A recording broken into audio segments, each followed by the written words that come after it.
Hey friends, Sean from Draft Therapy here, and on today's review for you, if you see that Loch Ness Monster, let them know I got a little bit more for them than Ten Fitty.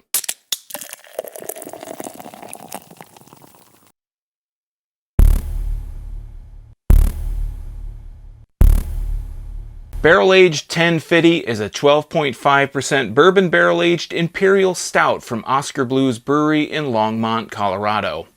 I don't think I've ever had an Oskar Blues beer before, and I've always heard great things about Ten Fitty, so when barrel-aged Ten Fitty hit a local place, you better believe I went and picked some up. Now, if you've watched the channel for a while, you know that when I haven't had the base beer, I like to bring along that base beer for a ride and try that one out too.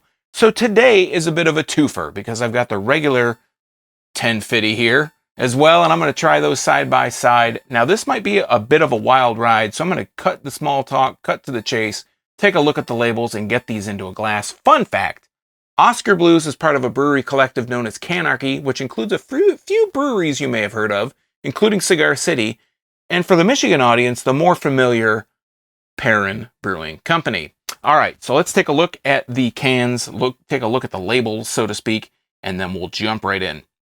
So first, I'll take a look at regular Ten Fitty. It is Ten Fitty Imperial Stout. It is a black and silver label.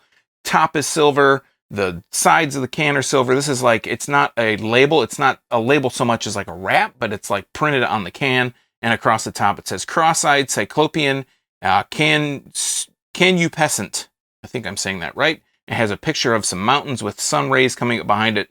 Ten Fitty with a crown on top of the eye. Imperial Stout, brewed and canned by Oskar Blues Brewery in Colorado, USA. Alcohol 10.5% by volume.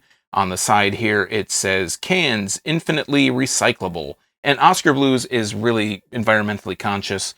They're in Colorado. They appreciate all that stuff. And on the back, it says Ten Fitty Imperial Stout. This dog'll hunt. Pack it in, pack it out. And then the ball for the ball cans and all this other good stuff, Oskar Blues. On the bottom, this was canned on October 26, 2019. At 1:16 in the PM, it says the big one on the bottom.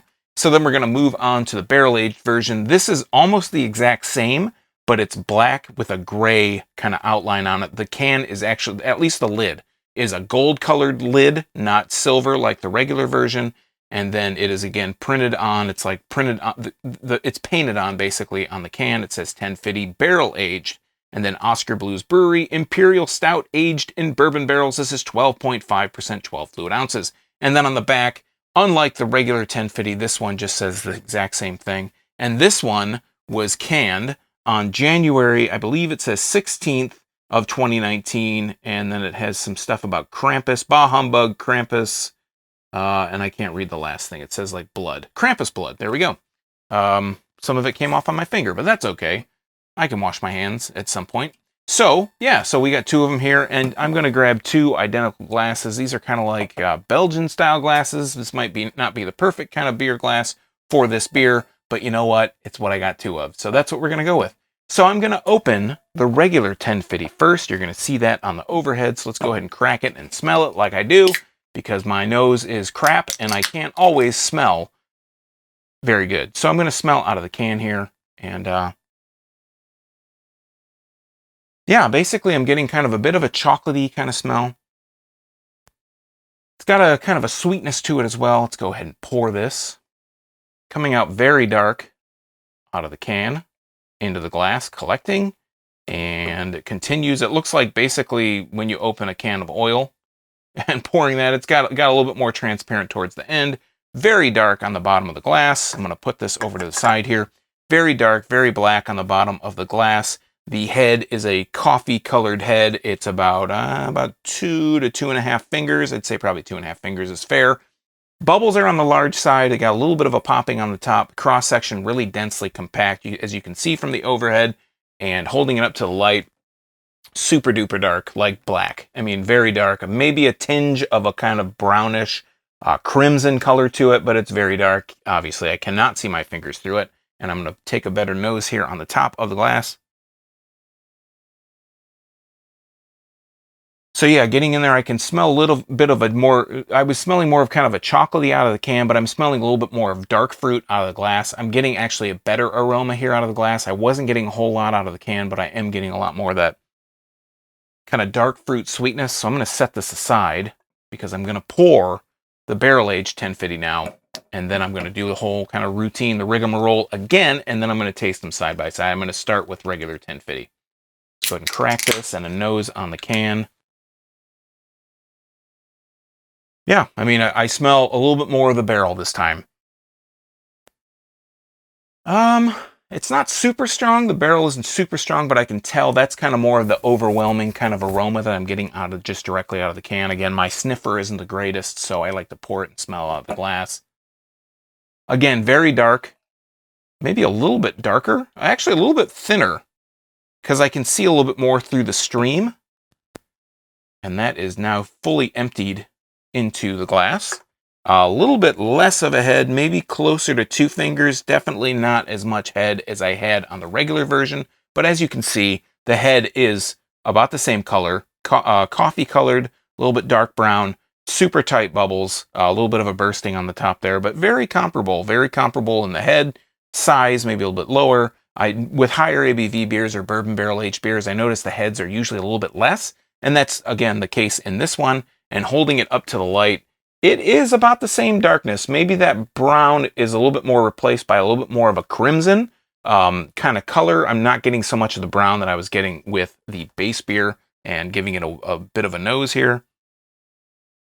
Yeah, a lot more bourbon coming through on the nose. That's pretty much all I'm really getting. I'm getting bourbon, but I'm also getting a little bit of that dark fruit kind of aroma that's coming through in the nose.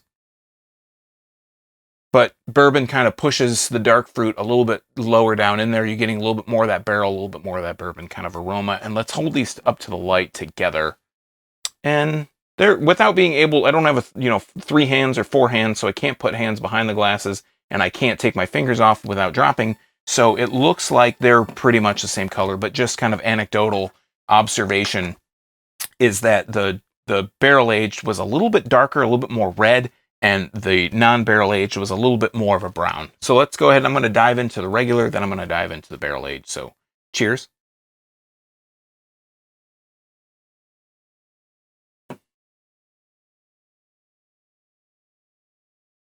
Nice, heavy mouthfeel, not thick. I mean thick, but not super thick, like syrupy, not overly kind of thick, but it has a nice, heavy, kind of thick mouthfeel.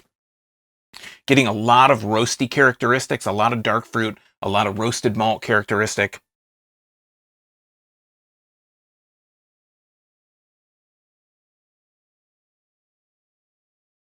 On the finish, a little bit more of a sweetness comes through. It's not an overwhelming sweetness. It's a little bit like dark chocolate.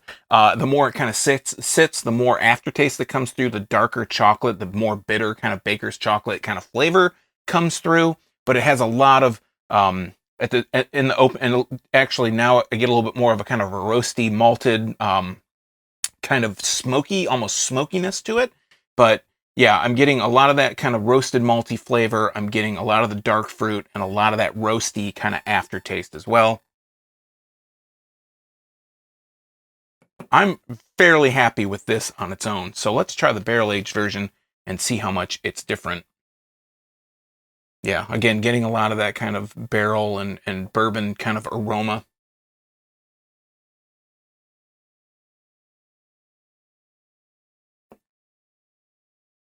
Mouthfeel is definitely on the lighter side. Neither beer so far have had a boozy quality. I want to say this was 10.5%. Is that what it said? 10.5%, 12.5%. So up 2% in the barrel-aged version. But the barrel-aged version isn't boozy. It's not burnt. There's no boozy burn to it. Maybe, I mean, you can taste the bourbon, but it's not a burning, overwhelming bourbon flavor. The bourbon that's in there is really nice. It's a nice addition. It's a nice complement to the original flavor of Ten Fitty. So what they're doing is they're aging it. I believe they say 4 seasons, so I would take that to be a year. I think they say something on their website about 9 months. But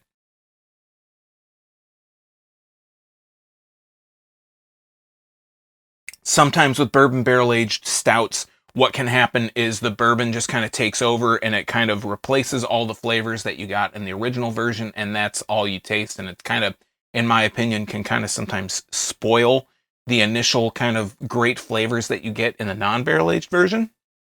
But this one has that kind of, that touch of bourbon in there. The bourbon's up front. It's a little bit more sweet. You get a little bit more of the sweetness from the bourbon. It almost has a borderline, maybe kind of coconut flavor on the tail end. I mean, I get that a lot in bourbon barrel-aged stouts. I feel like the bourbon kind of adds a bit of a coconut flavor to it. That's my opinion. That's how I taste it. Sometimes that's how it comes through. But the mouthfeel isn't as heavy. It's not as thick. It's not as... Like, while I said this one was heavy, it wasn't syrupy. This one definitely isn't syrupy. It's a little bit pulled back on the thickness, but the flavors are still there. You get the bourbon, but in addition, you still get that dark fruit. I don't get so much of the dark, bitter baker's chocolate flavor on the finish that I got on the non-barrel aged version. Let's go back to the non-barrel aged version.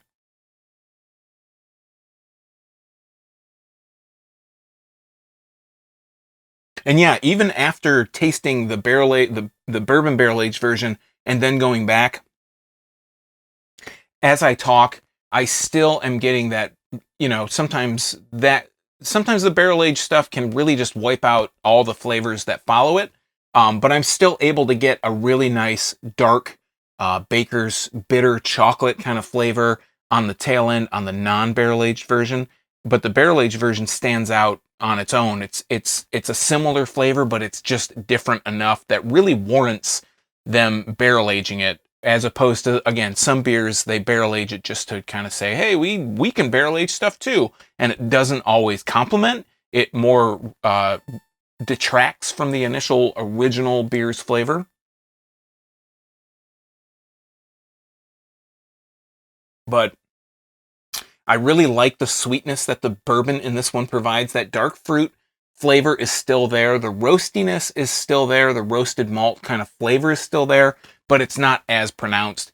So I think if it gun to my head, had to make a decision, I think I would go with the regular Ten Fitty. I do really enjoy the barrel-aged version, but I'm not a huge bourbon fan. If you have to make the decision, if you are, you're going to lose a limb or somebody's going to cut off a finger and you have to pick one of these to save that finger. If you love bourbon barrel-aged beer, I'm going to tell you Ten Fitty, the bourbon barrel-aged Ten Fitty is definitely a compliment. The bourbon adds to the base beer, but doesn't detract from it. But me personally, I'm more of a kind of old school stout kind of fan. Bourbon barrel aging is great, but I really enjoy stouts on their own. So for that reason, I would pick regular Ten Fitty and not the barrel-aged version if I had to pick between the two, but you can't go wrong with either one. These are really great beers. Again, neither of them are very boozy. You don't have, for 10.5%, 12.5%, you're not getting a whole lot of that booziness. So that's really great in my opinion because, it's in there, they can be dangerous, but you're opening one of these. It's 12.5%, it's 10.5%. You know that you shouldn't be just tossing back these beers. But I can tell you, I'm going to sleep well tonight because I'm going to finish both of these beers because both of these are really great quality beers from Oskar Blues. All right, friends, that has been barrel-aged Ten Fitty and the non-barrel-aged version, both from Oskar Blues Brewing. I know some of you out there have had this. Which one do you prefer? And is there an Oskar Blues beer that I must try besides these? Let me know in the comments down below. And while you're down there, if you like beer, you might want to subscribe and click that bell because I'm here talking about beer twice a week on Tuesdays and Thursdays. It's all for free for viewers just like you. And you might miss your newest favorite if you're not subscribed and getting those notifications. So until next time, I'm Sean from Draft Therapy. Thanks for stopping by. And remember, drink craft beer, support your local breweries wherever they are. And don't forget, just like Olive Garden, when you're here, you're family. Thanks for watching. Cheers.